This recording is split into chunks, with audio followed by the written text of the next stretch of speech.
tema que comenzamos la pasada semana. Vimos la importancia, si lo podemos llamar de esa manera, la necesidad, lo necesario que es mortificar nuestro pecado. Y hoy estaremos viendo, adentrándonos en el tema, de estos pecados que toleramos, estaremos viendo el primero. Y el título es la ingratitud.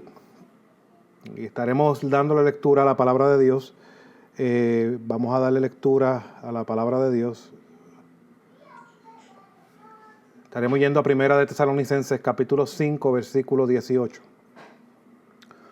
Primera de Tesalonicenses, capítulo 5, versículo 18. Y dice la palabra de nuestro Señor, leo de la Nueva Traducción Viviente. Primera de Tesalonicenses, capítulo 5, versículo 18. Dice, sean agradecidos en toda circunstancia, pues esta es la voluntad de Dios para ustedes, los que pertenecen a Cristo Jesús. Leo nuevamente, sean agradecidos en toda circunstancia, pues esta es la voluntad de Dios para ustedes, los que pertenecen a Cristo Jesús. No sé si he tenido conversaciones con otros creyentes, que muchas veces esta pregunta llega y es, ¿cuál es la voluntad de Dios? Aquí podemos ver claramente que este no es el único versículo que habla sobre la voluntad de Dios. Cuando vamos un poco más atrás, en la misma carta, 1 Tesalonicenses, capítulo 4, versículo 3, el apóstol le recuerda a esta iglesia de igual manera que la voluntad de Dios también era su santificación. Dice lo siguiente, porque esta es la voluntad de Dios, su santificación. O sea que podemos ver, y a través de otros textos de la Escritura, podemos ver claramente, que nos dice que la voluntad de Dios es buena, agradable y perfecta. Y podemos ver que Dios desea que nosotros respondamos a lo que Él ha determinado que se haga. Dios quiere que su voluntad sea hecha. Hasta el mismo Hijo Jesús vivió bajo la voluntad de Dios. Y fue bajo la voluntad de Dios, en obediencia en todo lo que Dios había recibido de Dios, y eso es lo que trajo y lo que llevó a cabo. Entonces vemos que esto debe ser algo sumamente importante. Ahora, cuando vamos a este pasaje específicamente, ya dejando claro que la voluntad de Dios es algo importante y algo que debe, pues, como dice el americano, stop in our tracks, pararnos en seco y dejarnos ver que la voluntad de Dios tiene que ser hecha. Entonces, ¿qué dice este versículo? Cuando vemos este pasaje, podemos ver claramente que las acciones de gracia que el apóstol Pablo pide van de la mano con la voluntad de Dios. Ahora, ¿qué son acciones de gracias? En el contexto en el que esta palabra está, el agradecimiento que el apóstol Pablo le dice que deben tener, den gracias en todo, como dice la Nueva Biblia de las Américas. El dar gracias tiene el significado es cuando la persona es impresionada por un sentimiento de gratitud y por una amabilidad recibida. Esto lo que produce en esencia es esto, ser impresionado por un sentimiento de gratitud y por algo que se ha hecho a favor de la persona. Ahora, ¿qué quiere decir Pablo con esto? Bueno, es el entender, el saber, el ser deslumbrado por un beneficio, lo que resulta en estas acciones de gracia. Ahora, en el contexto inmediato podemos ver que las acciones de gracia eran producidas por un gran beneficio que los tesalonicenses habían recibido. Y Pablo lo hace mientras recuerda y los exhorta a que vivan sabiamente ante la inminente venida de nuestro Señor. Y quiero que veamos varios versículos, no vamos a adentrarnos en todo, obviamente, pero quiero que veamos varios para que veamos el fundamento de Pablo para ahora decirle de manera práctica, sean agradecidos. Dice el versículo 4 del capítulo 5. Pero ustedes, hermanos, no están en tinieblas. Ustedes han sido alumbrados, es lo que Pablo está queriendo decir. Versículo 5. Porque todos ustedes son hijos de la luz e hijos del día. Versículo 9. Porque no nos ha destinado Dios para ira, sino para obtener salvación por medio de nuestro Señor Jesucristo, que murió por nosotros, versículo 10, para que, ya sea que estemos despiertos o dormidos, vivamos juntos con Él. Vemos claramente que la base que Pablo está recordando claramente es su identidad en Cristo. Y por lo tanto, cuando continúa hablando y continúa exhortando a cómo estos hermanos debían de vivir de una manera práctica su vida cristiana, ahí es que recuerda eso, versículo 18. Den gracias en todos, porque esta es la voluntad de Dios para ustedes en Cristo Jesús. Ahora, Pablo le recuerda, los exhorta a que deben vivir una vida agradecida dado a su identidad en Cristo. Ahora, las acciones de gracias debían de ser de vez en cuando. No, creo que el pasaje es claro. Y dice siempre. En la nueva traducción viviente, en la nueva Biblia de América, dice den gracias en todo. Entonces, lo que Pablo está tratando de hacer aquí es, él no está diciendo que seas agradecido de una manera general. No. Pablo lo que está queriendo decir aquí es que ustedes deben de ser agradecidos en una manera individual y detallada. O sea que estos creyentes en Tesalónica debían de ser agradecidos en cada circunstancia y en cada momento de su vida. Qué interesante, porque muchas veces nosotros dividimos esta realidad y podemos poner que la persona es agradecida. No. Pero Pablo está diciendo, no, es que aquí es en todo aspecto de tu vida, tú tienes que ser agradecido. Entonces, el pasaje nos está mostrando, cuando lo estudiamos más a fondo, nos muestra la realidad de lo que Pablo está tratando de decir. Ahora, ¿cuál es la razón de que ellos debían de ser agradecidos en todo momento?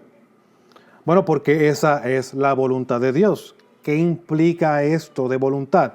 Bueno, esto es lo que Dios desea. Esto es lo que Dios ha propuesto que se haga en la vida de cada uno de los que Él ha llamado a ser sus hijos. Esto es lo que Dios ha dispuesto que sea realidad en cada uno de la vida de los creyentes. ¿Y por qué? Bueno, mi hermano, porque la realidad es la que ya mencionamos anteriormente. Los tesalonicenses estaban en Cristo. Ellos no eran lo que eran antes. Versículo 10 del capítulo 1, Pablo recuerda claramente que ellos habían abandonado la adoración a los ídolos para adorar al Dios vivo y verdadero. Ya ellos habían tenido un cambio de vida. Dios había regenerado sus corazones. Ellos eran nuevas criaturas, por lo tanto tenían nuevos anhelos, tenían nuevos deseos. Y esos deseos tienen que estar cónsonos a lo que Dios ha dispuesto para sus vidas. Ellos están en Cristo, por lo tanto, hermanos, lo que resulta de esa realidad no es otra cosa sino una nueva vida. Ellos antes vivían bajo sus deleites y placeres, ellas viven deseando obedecer la voluntad de Dios. Pablo recuerda algo similar, Pedro, el apóstol Pedro, recuerda algo similar cuando nos dice que debemos aprovechar el tiempo viviendo bajo la voluntad de Dios. Quiero que veamos 1 de Pedro capítulo 4, versículo 2. Dice 1 de Pedro, capítulo 4, versículo 2. Por tanto, leo del versículo 1, puesto que Cristo ha padecido en la carne, ármense también ustedes con el mismo propósito. Pues quien ha padecido en la carne ha terminado con el pecado, refiriéndose a Cristo, para vivir el tiempo que le queda en la carne, ya no para las pasiones humanas, sino para la voluntad de Dios. Aquí vemos un gran contraste entre la voluntad de Dios y las pasiones humanas. O sea, que las pasiones humanas están dirigidas en lo que tiene que ver con nosotros, a esa naturaleza carnal. Por lo tanto, lo totalmente contrario a eso es que la voluntad de Dios. Y por lo tanto, el llamado de Pedro es aquí a aprovechar el tiempo. lo que nos queda de vida, para ya no vivir para como vivíamos antes, sino vivir para lo que es importante, lo podemos llamar de esa manera. Ahora, el tener la voluntad de Dios en alta estima, otra cosa que debemos de recordar, o sea, que debemos aprovechar el tiempo porque no debemos de vivir como vivíamos antes, sino vivir para la voluntad de Dios. Eso es lo que nos recuerda Pedro. Pero también tenemos que recordar que la realidad de cuando tenemos la voluntad de Dios en alta estima es lo que muestra que somos realmente de Dios. Y ese texto lo estudiamos juntos cuando vimos Marcos capítulo 3, versículo 35. Cuando se acercan a Jesús y su familia viene a buscarlo y él está sus discípulos alrededor y él les recuerda algo a las personas que están ahí observando. Les dice, porque cualquiera que hace la voluntad de Dios, ese es mi hermano y hermana y madre. O sea que tener la voluntad de Dios en alta estima es la evidencia de que somos hijos de Dios, de que tenemos una relación con Cristo. Ahora, no solamente eso, sino también que debemos de recordar que hay uno que persevera hasta el final. Y es el que hace la voluntad de Dios. Juan, en su primera carta, nos recuerda eso en 1 de Juan capítulo 2, versículo 17. El mundo pasa y también sus pasiones, pero el que hace la voluntad de Dios permanece para siempre. O sea que la voluntad de Dios debe tener una primacía en nuestras vidas. Si somos creyentes, lo que debemos tener en mente es que Dios merece, cómo es Dios debe ser glorificado. La voluntad de Dios es sumamente importante. La voluntad de Dios es sumamente importante para el creyente. Ahora, si esto es importante, la voluntad de Dios es importante, y el llamado del apóstol Pablo en el versículo que acabamos de leer, volviendo al versículo, ya traté de exponer lo importante que debe ser la voluntad de Dios para el creyente. Ahora, volviendo a lo que comenzamos en el versículo de 1 de Tesalonicenses capítulo 5, versículo 18. Esta exhortación será importante para nosotros. Debería ser importante para nosotros lo que dice el apóstol Pablo.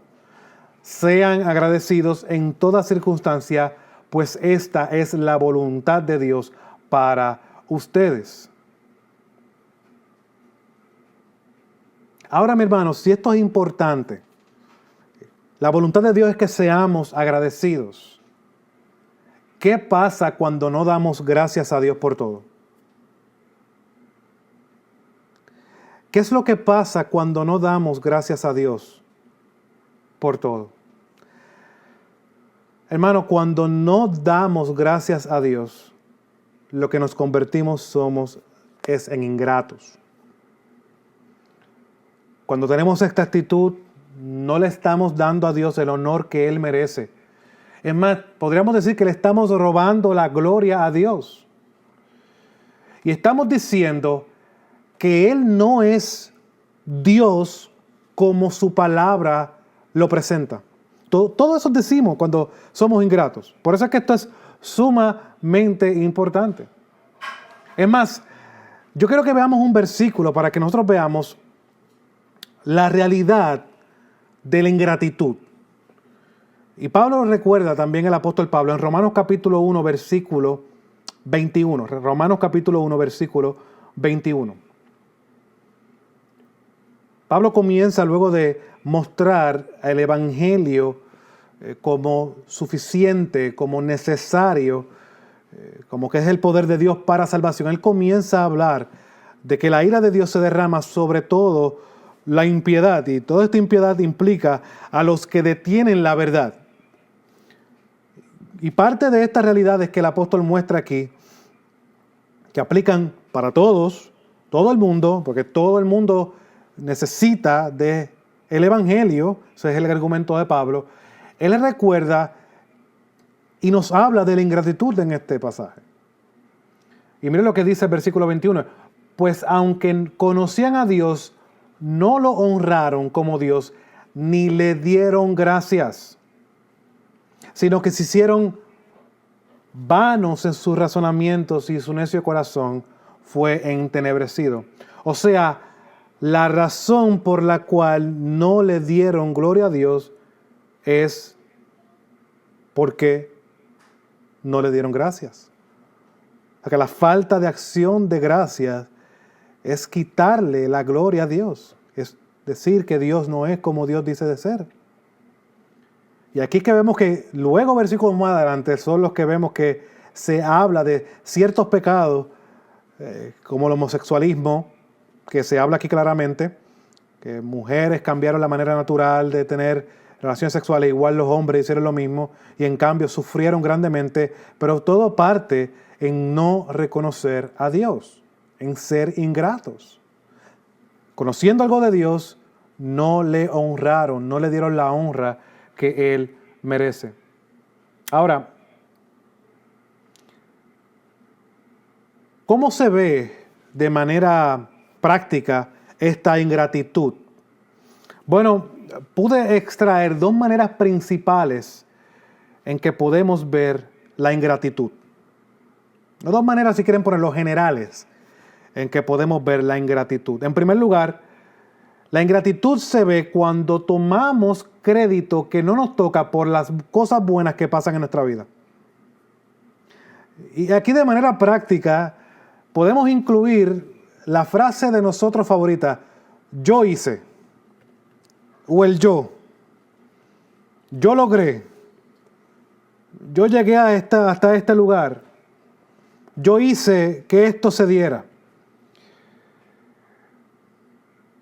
Esto que estoy disfrutando es una consecuencia de mi esfuerzo, de mis recursos, de mi fuerza. Me lo he ganado. ¿No he escuchado eso anteriormente? Me lo merezco. Hermano, lo vemos así en diferentes áreas de nuestra vida, de manera práctica. Muchas veces lo podemos ver el yo en el dinero, en cómo manejamos nuestro dinero.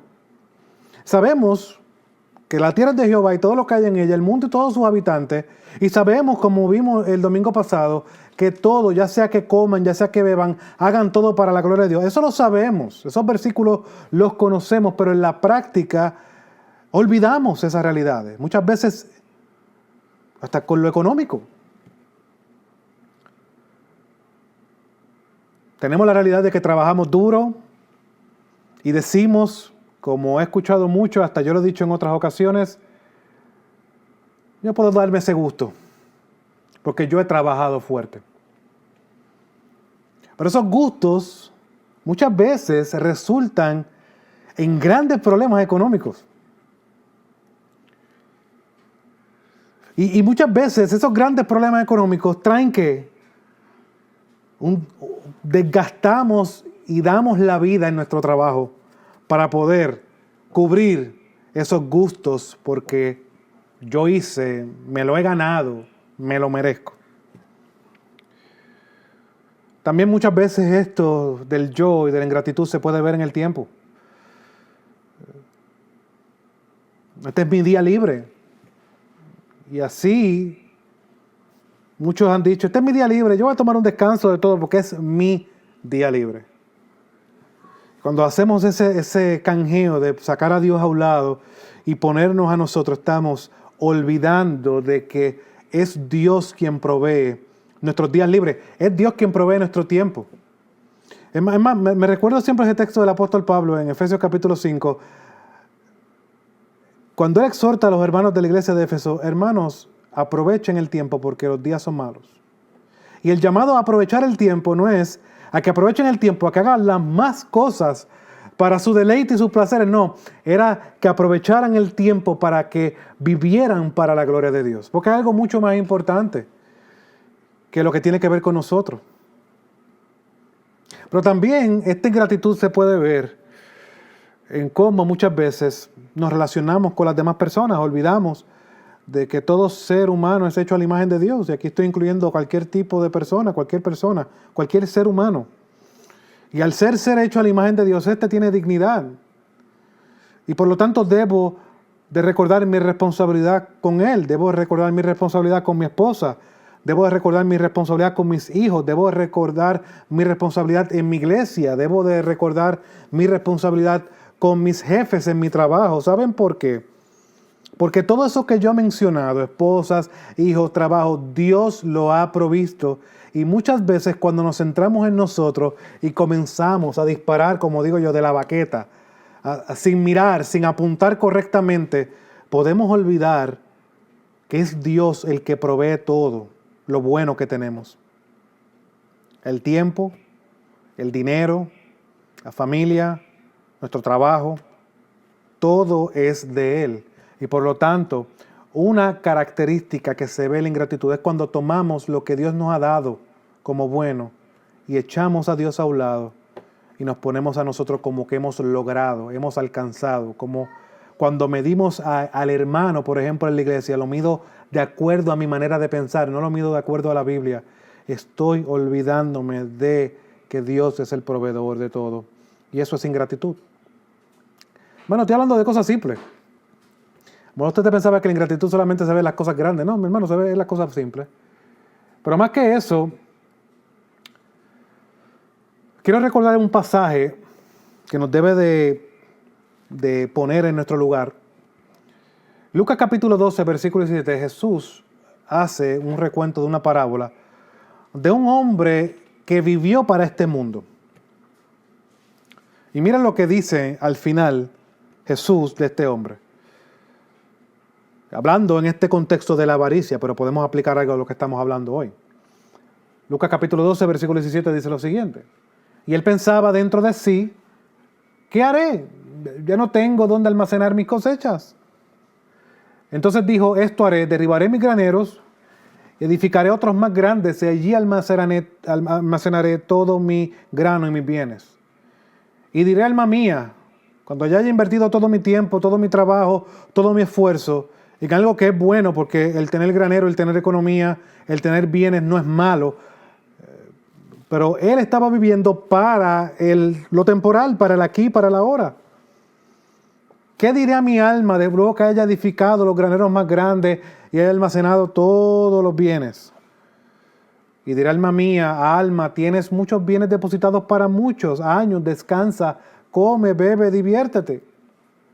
Pero Dios le dijo algo necio esta misma noche, te reclaman el alma, y ahora, ¿para quién será lo que has provisto? Y contesta Jesús culminando, así es el que acumula tesoro para sí, y no es rico para con Dios. Ahora vemos claramente que la ingratitud se puede dar en todas estas áreas, y muchas veces en nuestras áreas prácticas de cómo vivimos, cuando suceden cosas positivas. Trabajo, hijos, familia, tiempos, son cosas buenas en sí mismas, pero podemos tomar cosas buenas en sí mismas, olvidarnos de quién las ha provisto. Pero también en segundo lugar, podemos ser ingratos cuando cuestionamos la bondad de Dios y su sabiduría cuando las cosas no van bien. Yo creo que esta es la que usualmente más nos desconforta, nos saca de carrera, como decimos, y es cuando las cosas no van bien. Nos olvidamos de que así como Dios provee cosas buenas, Dios también provee las no tan buenas, con el mismo fin de formar la imagen de tu hijo. Quiero hacerte dos preguntas. ¿Te ha pasado algo desprovisto? ¿Te ha pasado algo repentino, para nuestros ojos malo, recientemente? Ejemplo, problemas con tu trabajo, problemas con tu salud. Quiero que recuerdes y vayas a ese momento, te hagas una examinación, te evalúes internamente y recuerdes qué fue lo que se escuchó de ti en medio de ese momento difícil. ¿Qué fue lo que se escuchó de ti?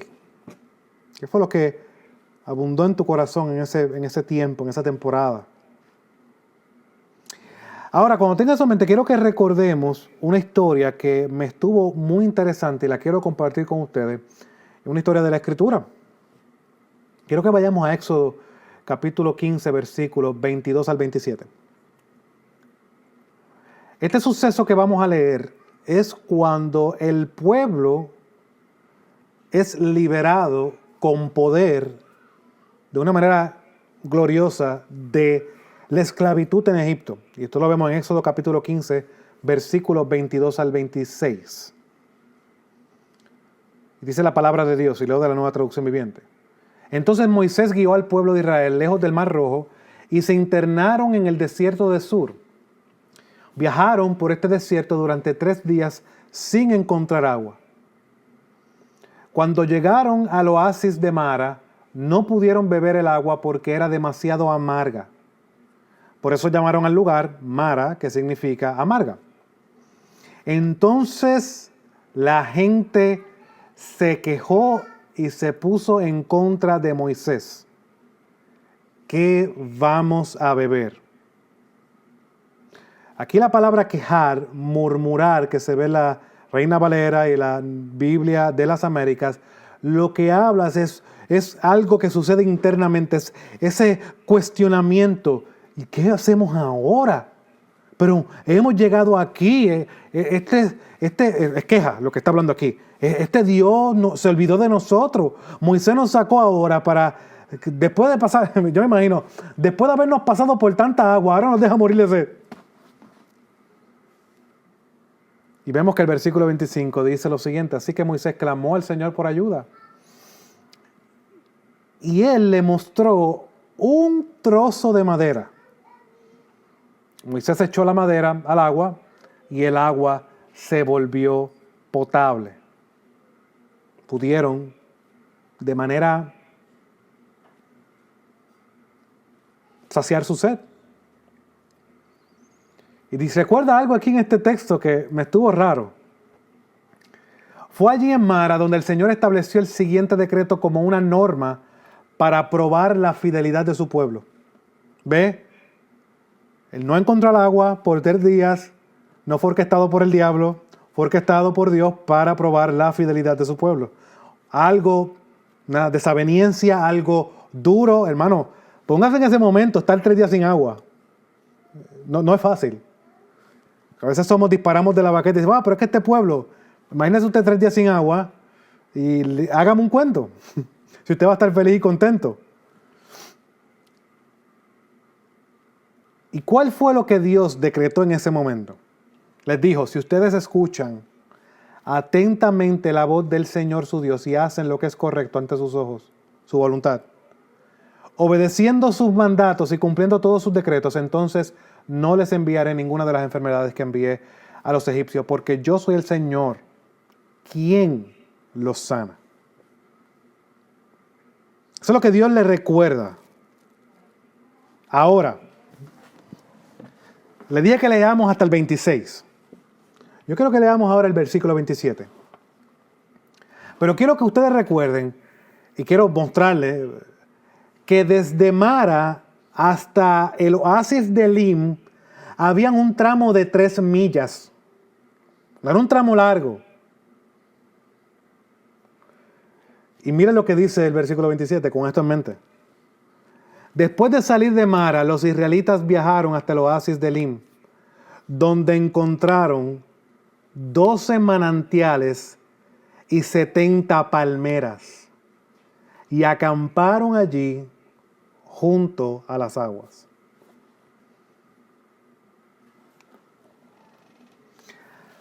Ahora, quiero que veamos versículos antes, capítulo 14, versículo 31, para que podamos entender esta historia. Yo quiero que veamos lo que causó la liberación del pueblo de la esclavitud de Egipto. Éxodo capítulo 14, versículo 31 nos recuerda ese suceso. Y dice lo siguiente: cuando Israel vio el gran poder que el Señor había usado contra los egipcios, el pueblo temió al Señor y creyeron en el Señor y en Moisés, su siervo. Ahora, en este tramo de 3 días, ¿qué fue lo que olvidó el pueblo? Hermano, el pueblo olvidó que Dios era su proveedor. en los dos aspectos. Tanto con lo que para sus ojos fue negativo, tanto con la liberación que fue algo positivo. Dios era su Dios. Ellos olvidaron lo más importante y es lo que nosotros olvidamos en medio de las circunstancias difíciles, que Dios es Dios. Hermano, de Mara a Elim había un tramo de 3 millas. Si usted camina una milla, ¿cuánto usted puede estar caminando una milla? ¿20 minutos? O sea que ellos estaban a un tramo de 1 hora de llegar a un lugar mejor, pero primero tenían que pasar por las aguas amargas. Porque Dios quería mostrar realmente lo que había en su corazón. Pero hermanos, esto nos apunta a algo mucho más. Vemos como Dios les provee a su pueblo grandes cantidades de agua. Pero esto, aunque en ese contexto implica la realidad de que el pueblo debía de ser saciado, vemos que a través de la historia de Israel el pueblo siguió constantemente desobedeciendo. Esto mostrando la realidad de que el pueblo necesitaba una verdadera redención. Porque luego, en la historia más adelante, el pueblo no se queja porque no tenían carne. Como si el Dios había provisto esas aguas en abundancia, no hubieran sido suficientes. El pueblo necesitaba una fuente de agua viva. Y esta imagen del pueblo llegando a estos lugares donde iban a ser saciados, nos dan una figura de que vendría uno que realmente iba a traer, a saciar a su pueblo. Y este es Jesús. Por lo tanto, mi hermano, esta figura que nos muestra aquí, esta historia de Éxodo nos recuerda esa realidad de que nuestro Señor, de que Jesús es la verdadera fuente de agua viva que saciaría nuestra sed. Como le dice, recuerda Jesús a la mujer en el pozo, el que beba de esta agua no tendrá sed jamás. El pueblo veía una figura, fue deslumbrado por la gloria de Dios en la redención que le había dado el pueblo, pero eso no era suficiente, ellos necesitaban ser transformados. Y eso es lo que el segundo Adán, la fuente de agua viva, el pan de vida, la puerta de las ovejas, Cristo provee a su pueblo una verdadera redención. Ahora hay un cambio de corazón. Ahora la ley de Dios es puesta en nuestros corazones. Ahora podemos conocer la voluntad de Dios. Ahora podemos obedecerla realmente. ¿Saben por qué? Por la gracia de nuestro Señor Jesús y por su obra y por la obra santificadora del Espíritu Santo. Ahora, mi hermano, ¿qué quiero decir con todo esto? Bueno, que en medio de las dificultades nosotros debemos de recordar cuál es nuestra identidad en Cristo. Nosotros no somos como el pueblo de Israel que veía a modo de imágenes y figuras cosas que iban a ser. No, nosotros ahora tenemos la certeza de que Jesús es nuestra verdadera fuente, de que en Jesús tenemos esperanza. Y una esperanza que no desilusiona, y una esperanza segura, una esperanza firme. Jesús es esa piedra angular donde todo el edificio de Dios es ajustado y ahí vamos creciendo a la imagen de su Hijo y vamos siendo formados de gloria en gloria, vamos siendo y conociendo a nuestro Señor y vamos siendo santificados a la imagen de su Hijo. Por lo tanto, las desavenencias, los problemas, las aflicciones, nosotros los vemos esperanzados. Y por eso Pablo dice y exhorta a estos hermanos en Tesalónica estas palabras que vimos al comienzo.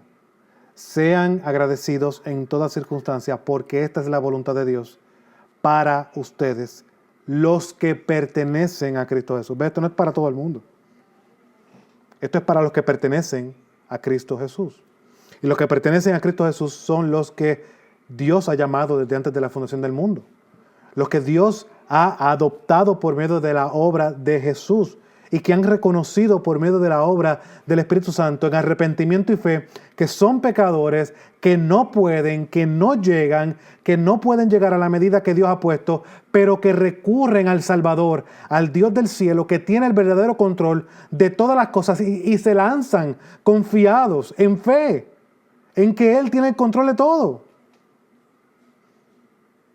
Esos los que entienden la voluntad de Dios son los que responden constantemente en agradecimiento. ¿Saben por qué, mi hermano? Porque Dios los ha transformado. Las verdades de Dios son evidentes en sus corazones. Y por lo tanto, mis hermanos, nuestra vida no puede estar marcada en gratitud. Nosotros no tenemos razón para ser ingratos. Cuando nosotros evaluamos nuestra condición, que estábamos muertos en nuestros delitos y pecados y que ahora tenemos vida en Cristo, hermanos, no podemos tener una actitud de ser ingratos. Tenemos todas las razones para estar gozosos, agradecidos constantemente. Y ahora la pregunta que quiero culminar.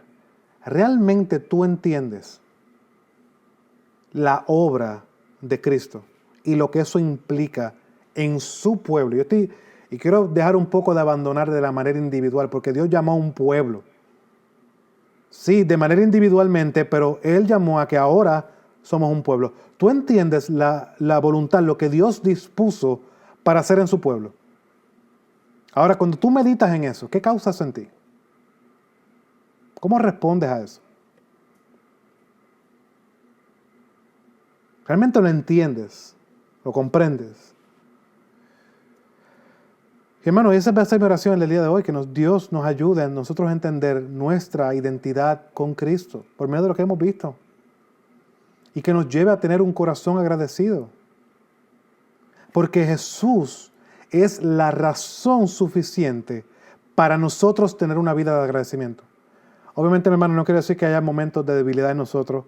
Eso no quiere decir que haya momentos en los que nosotros dudemos o que haya molestia en nosotros, no.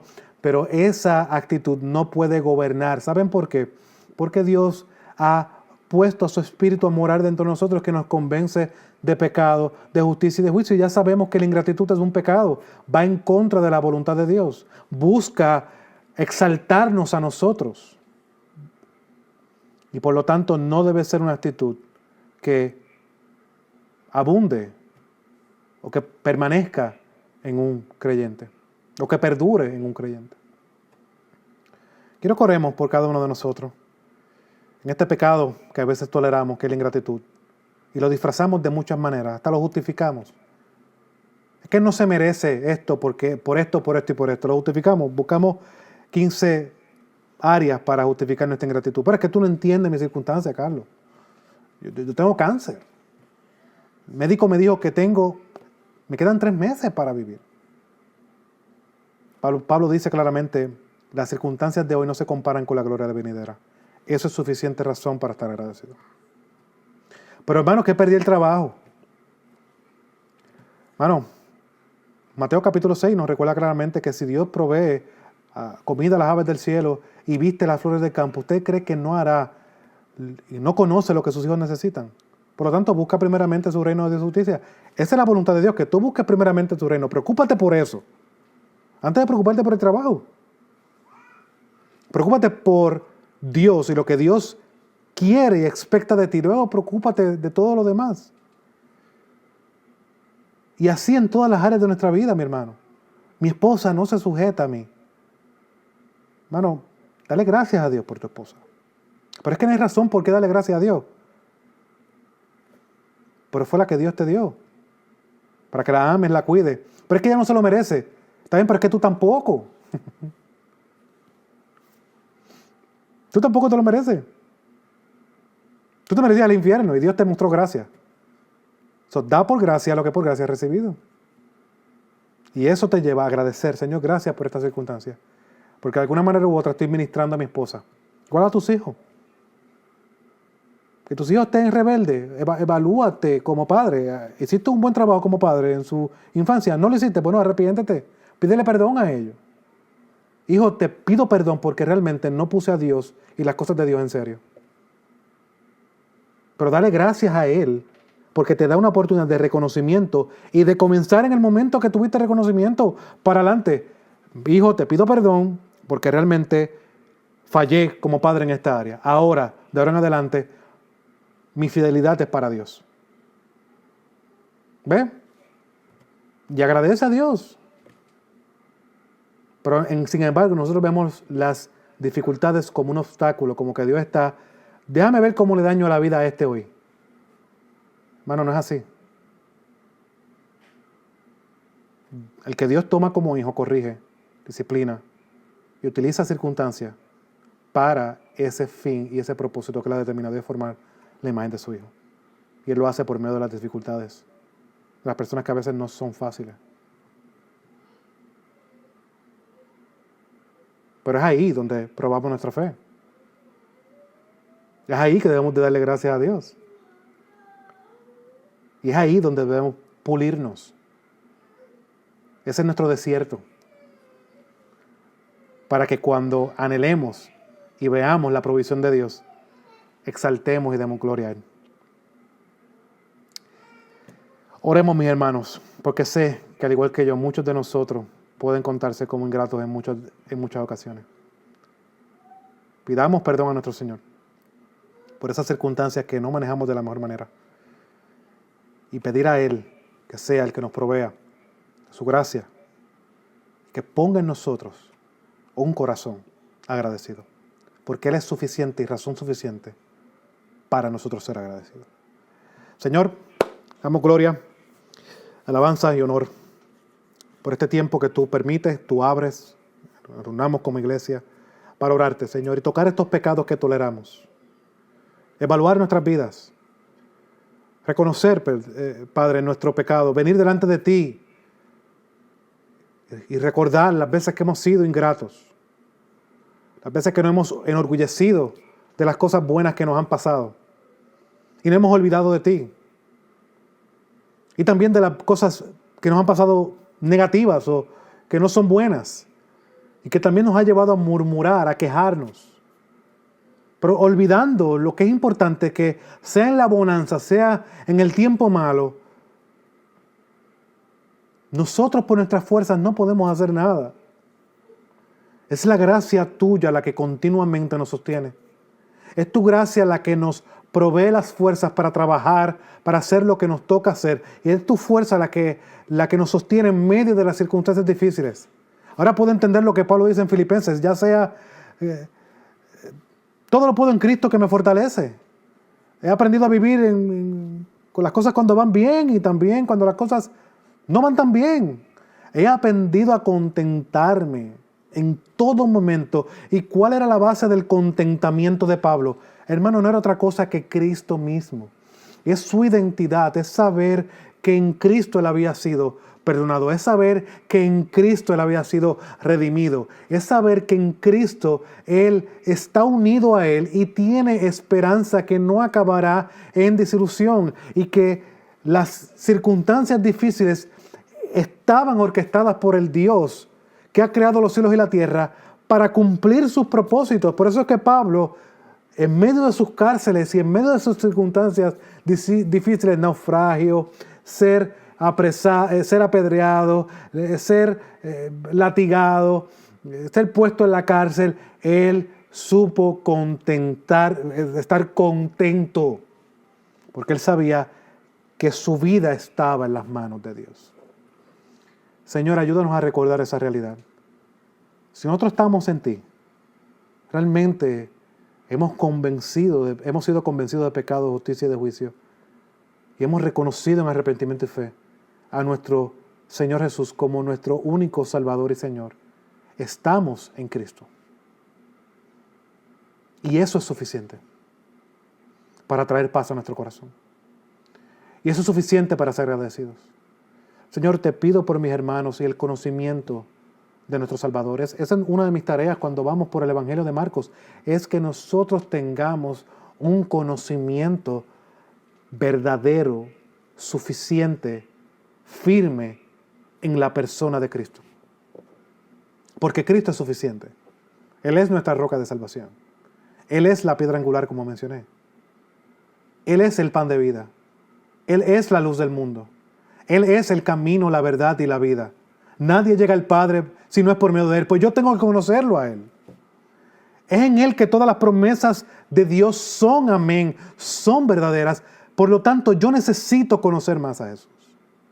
No de una manera abstracta como se ha puesto en las iglesias de hoy día occidentales. Conocer a Jesús como si eso fuera un relajo, como estoy conociendo a un amigo. No. Es conocer a Jesús para que ese conocimiento humille mi orgullo, me ponga en mi lugar y me haga depender de Él, porque Él es suficiente.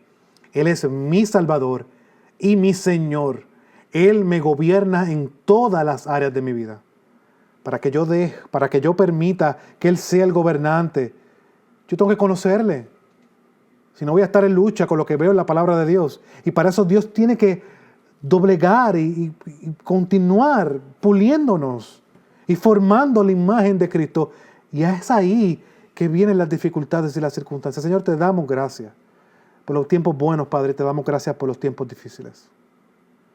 Porque sabemos que en ellos, Padre, hay esperanza. Y tú estás formando nuestro carácter. Estás reafirmándonos en nuestras esperanzas. Y esa esperanza no acabará en desilusión. Porque en medio de esas dificultades tú derramas tu amor en nuestros corazones. Gracias, Señor, por eso, porque no nos abandonas en medio de las dificultades. Y eso debe ser la razón, como dice el apóstol Pablo en Romanos capítulo 5, y nos gloriamos de las tribulaciones. Gracias, Señor. Ayúdanos en esta carrera de la fe a continuar madurando y siendo formados a la imagen de tu Hijo. Te lo pedimos, te lo rogamos en el nombre de tu Hijo amado Jesús. Amén. Y